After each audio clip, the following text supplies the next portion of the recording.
The following program is from NET, the National Educational Television Network.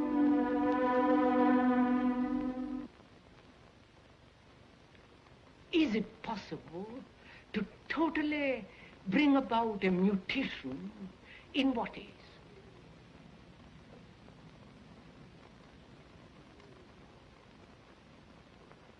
And to go into that, to go into this question of bringing about a total revolution in what is, one must have an extraordinary sense of awareness. You know, to be aware what it means. To be aware of the trees, of the blue sky through the trees, of those hills beyond. The speaker is Krishnamurti. That noise of a motor. He is a man who cannot be placed in a simple category like philosopher or religious leader. He is, however, one of the more challenging and creative men of our time. Born in South India in 1897 and educated in England, he has followed a singular and original path of thought free of factionalism and dogma. This is the first of 8 half-hour programs, and the first time that Krishnamurti has allowed his talks and private conversations to be filmed. The principal settings are the Oak Grove in Ojai, California, and the Thatcher School in the Ojai Valley. Ideas explored in this series range from what Krishnamurti calls the present crisis in consciousness to an examination of war, violence, love, pleasure and pain, the aging of the body, and death.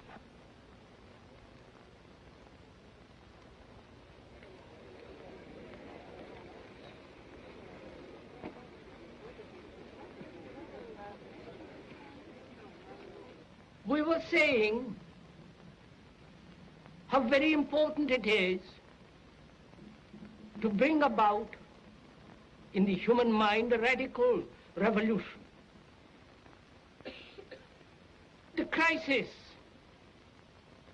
and there are always crises in the world, especially now, it seems to me, is a crisis in consciousness.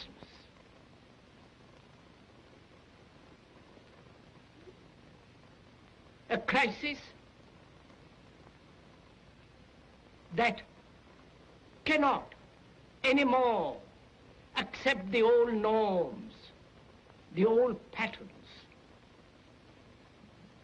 the ancient traditions, a particular way of life, whether it is the American way or the European way or the Asiatic way. And considering what the world is now, with all the misery, conflict, destructive brutality, aggression, tremendous advancement in technology, and so on, it seems to me, though man has cultivated the external world and has more or less mastered it, inwardly he's still as he was. A great deal of animal in him is still brutal, violent, aggressive, acquisitive, competitive, and he has built a society along these lines. What do you think is happening to the whole American people as a whole?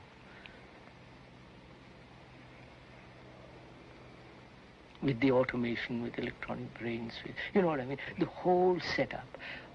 What is happening and where are they going? You understand?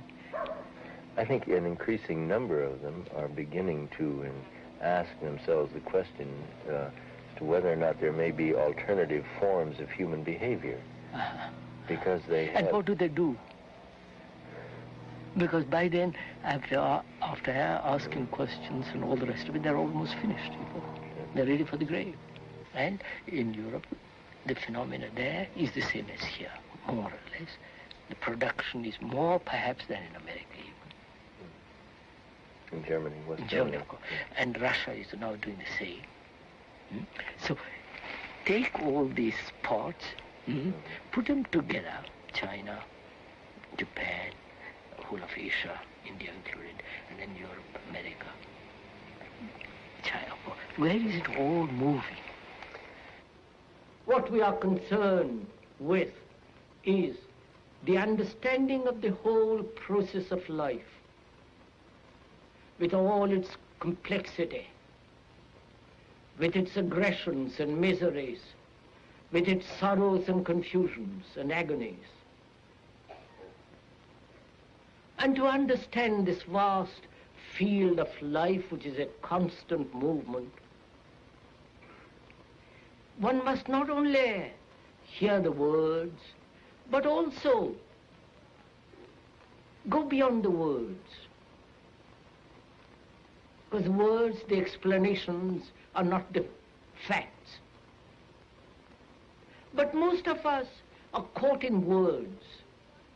And one must be free of the word, the symbol, the idea, the conclusion. Then one can look. Then one can listen. And that act of listening is really a miracle. Perhaps it's the greatest miracle. When one can listen totally, without any defense, without any barrier, neither agreeing nor disagreeing, which doesn't mean the mind is open. On the contrary, the mind is extraordinarily alert then. I hope when one is listening to this talk or to the various other talks that are coming,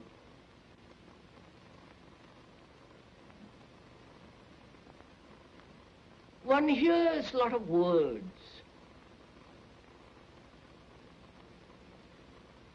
And hearing many words is not listening.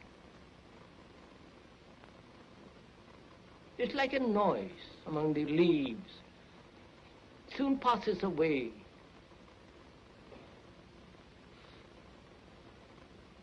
When we hear, we either accept or reject. Or we translate what we hear according to our knowledge, our background. Or we compare what is being said to what is already known. Or we oppose one idea by another. All these characteristics of hearing denies the act of listening.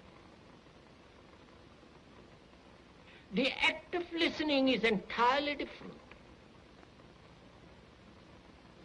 When one listens, there is no comparison, there is no acceptance or rejection. The quality of listening is attention.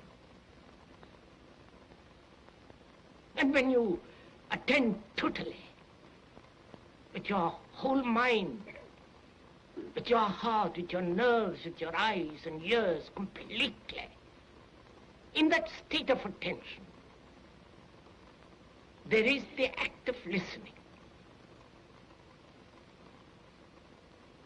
And that act of listening puts away anything that is not true.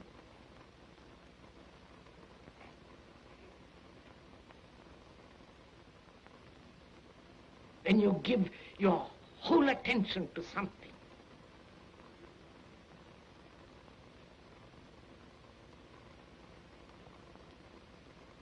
that is when you are completely listening.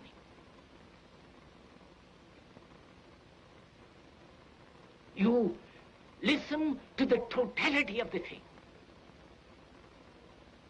When you attend, there is no borders of inattention.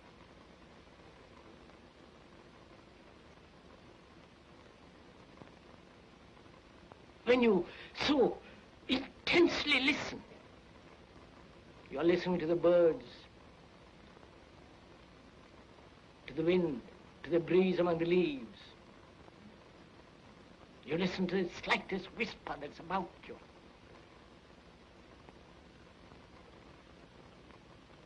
So in the same way, when one listens, that very act of listening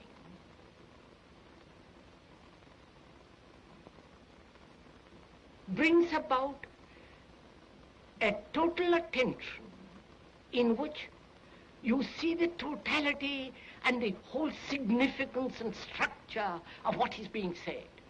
When you say, I can't, you have blocked yourself.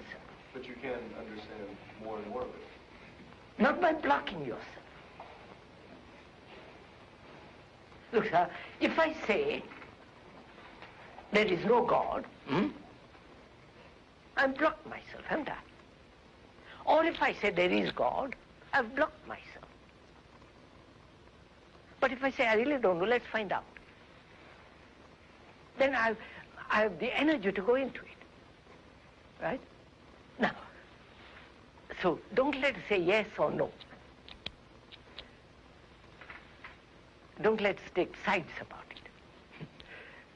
Now, how would you see the totality of something, of life? You know, get a grasp of, feeling of it, a touch of it, a smell of it. Well, as I said, by trying to take more and more of it and understand more and more of it. Ah, you have no time. I know, that's the problem. So That's the problem, of course. You're saying That's what I said. That way. That's what I said at the beginning. Yes. I mean, if I take time, you know, it'd be impossible. Follow it up step by step. You have approached this problem with the habitual tools, and you have eliminated those tools. Not because you are prejudiced against them, but you see that they won't answer. Now, when you have eliminated them because they do not answer, your mind is sharper, isn't it? If you're on the right track. Of course, you have eliminated them.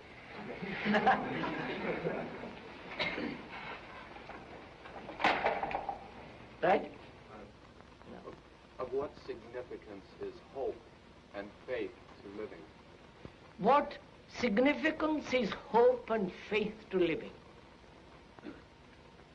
I hope you won't think me harsh if I say there is no significance at all. We've had hope. We've had faith. Faith in church, faith in politics, faith in leaders, faith in gurus. Because we've wanted to achieve a state of bliss, of happiness, and so on. And hope has nourished this faith. And when one observes through history, through our life, all that hope and faith have no meaning at all. Because what is important is what we are. Actually what we are. Not what we think we are. Or what we think we should be. But actually what is. If we know how to look at what is, that will bring about a tremendous transformation. Would you say there are, or America, or even California, there's something new stirring? Or the same old pattern being repeated? It seems to me to be the same old pattern. Oh, my God. Say in California, you live in California, is the climate being so marvelous here, is it productive of some new state of human being, new human. We are the product of the society in which we live, the experience, the knowledge, and all the rest of it. And there is nothing original. We repeat, repeat, repeat. And to find out anything new requires tremendous inquiry, meditation. You don't just get it by just coming to a meeting for an hour and thinking one has to work tremendously hard. You do work very hard to earn a livelihood, to go to office every day. But this requires much more alertness, much more careful examination.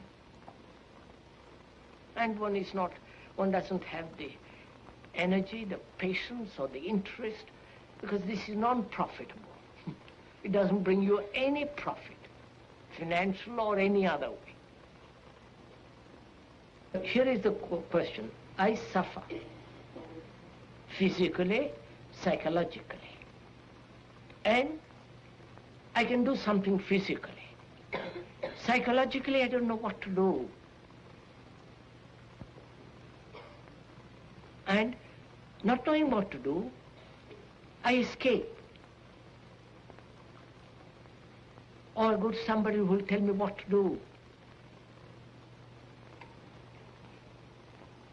Or I put up with it getting more and more and more bitter, dull, stupid, full of animosity and all the rest of it. Without doing any of those things, can one look at that thing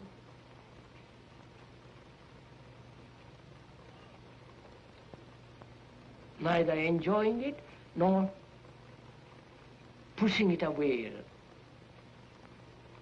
Which means, can I look at it without any demand to overcome it, to justify it, to control it, just to observe it?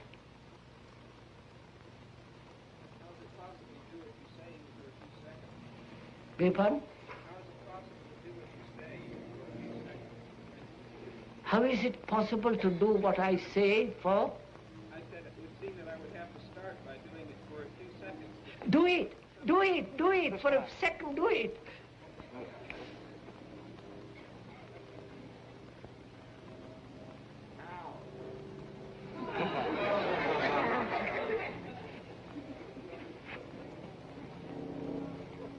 You know, as I said the other day, the word how is the most mischievous word. Because you want somebody else to tell you how to do it.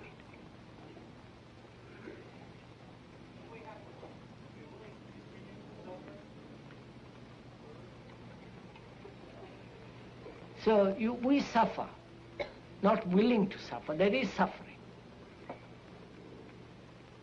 And we're asking, can you look at it and remain with it, be quiet with it? Neither accepting nor rejecting, just be quiet with it.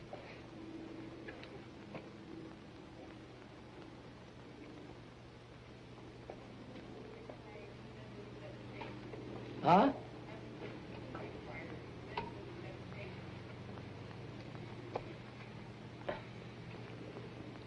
Please, doesn't this require great meditation?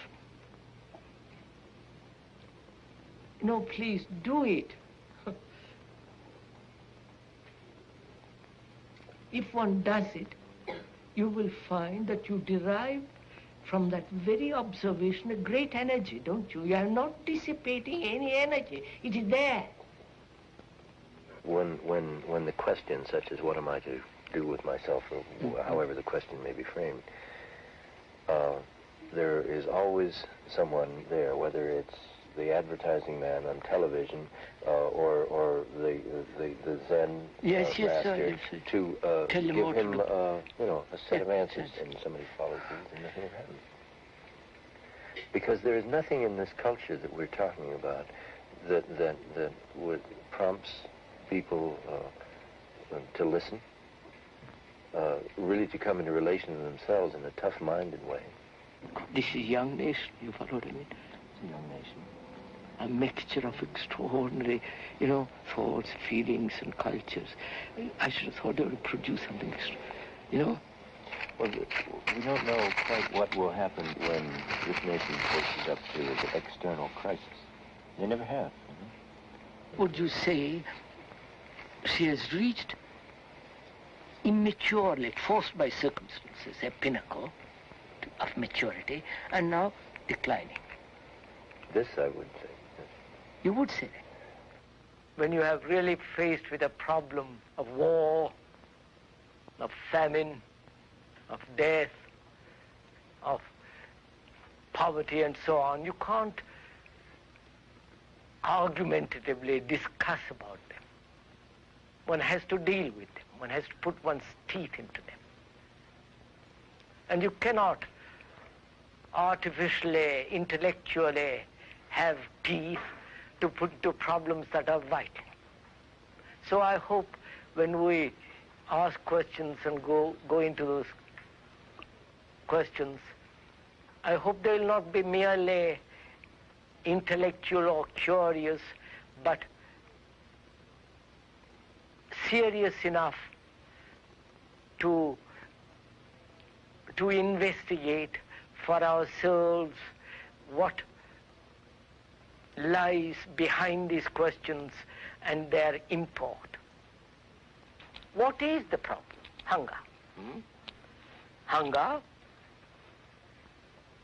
lack of clothes, shelter, all that. Now, how is it going to be solved? Not by a particular nation. As you and I can't solve if we went in there, we couldn't solve it. No, sovereign government is going to solve this. No Indian government is going to solve it. They can pretend, and they do.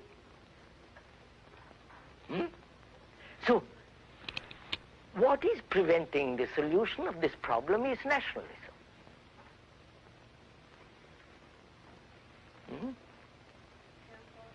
My flag, your flag, my country, your country, and the division that takes place geographically, which is exploited by the politician. That is the factor, one of the major factors of preventing the solution of starvation, of feeding the people. Now, science has means of giving food, clothes, and shelter practically to everybody. It's not being done because of you are a British, I'm an Indian or Russian. So it's a world problem, not individual or nationalistic problem. Right. Well, how do you suppose that we'll be able to overcome these nationalistic barriers? First, one has to be free of it oneself. Yeah, but I don't see how I can be. Wait. One has to be free of it oneself. Neither American nor Indian nor... right. Then get up and talk, shout, do anything not for the little things, but for the major issues. Then perhaps you'll sow some seed that'll take root. Now, if every human being, educated, cultured, who is really serious, wants to solve this problem, he will do something.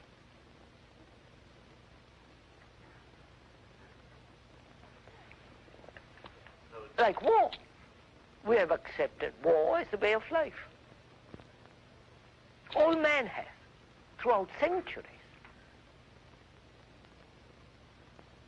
And to stop war, difference is concerned with the whole process of living as a human being. Then perhaps we'll be able to solve this question of war.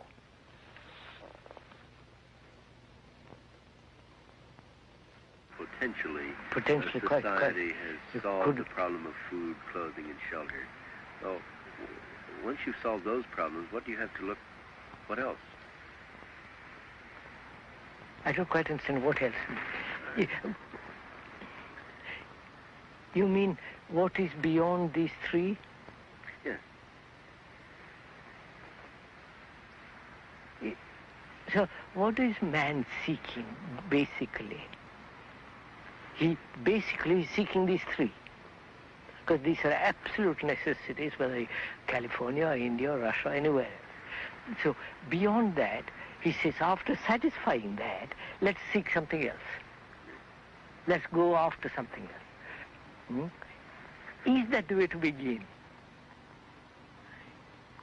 Is it bread first and then the other, or the other first and bread afterwards? I don't know if you... I follow you, I believe. Yes. So, in getting bread, we get lost. We get superficial, we get caught in the trap of amusement and religiosity, you know, all that. But if we were seeking, not seeking so much, if we were after something more than bread and butter, in the more included the bread and butter, then I think this problem would never arise. What we are trying during all these discussions and talks here is to see if we cannot radically bring about a transformation of the mind. Not accept things as they are, nor revolt against it. Revolt doesn't answer a thing. But to understand it, to go into it, to examine it, give your heart and your mind with everything that you have to find out, a way of living differently.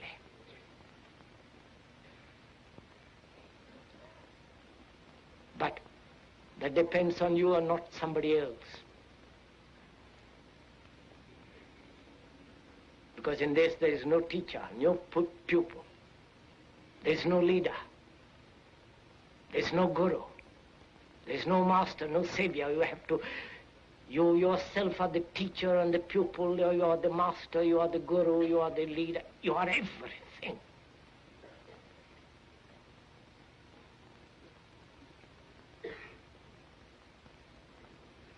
And to understand is to transform what is. I think that's been enough, won't it?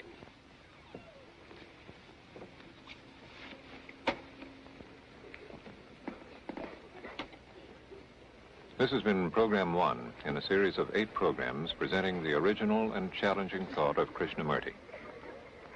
During the past 4 decades, in his writings and talks in Europe, Asia, and America, Krishnamurti has continued to explore the real revolution, a radical change in ourselves.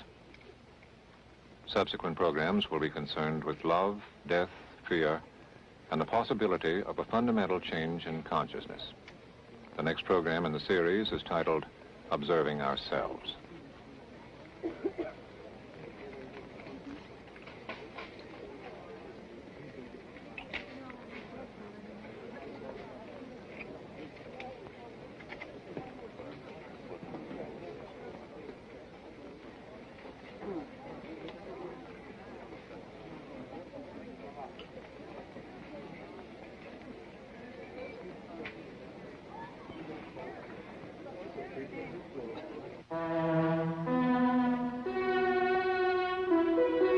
This is NET, the National Educational Television Network.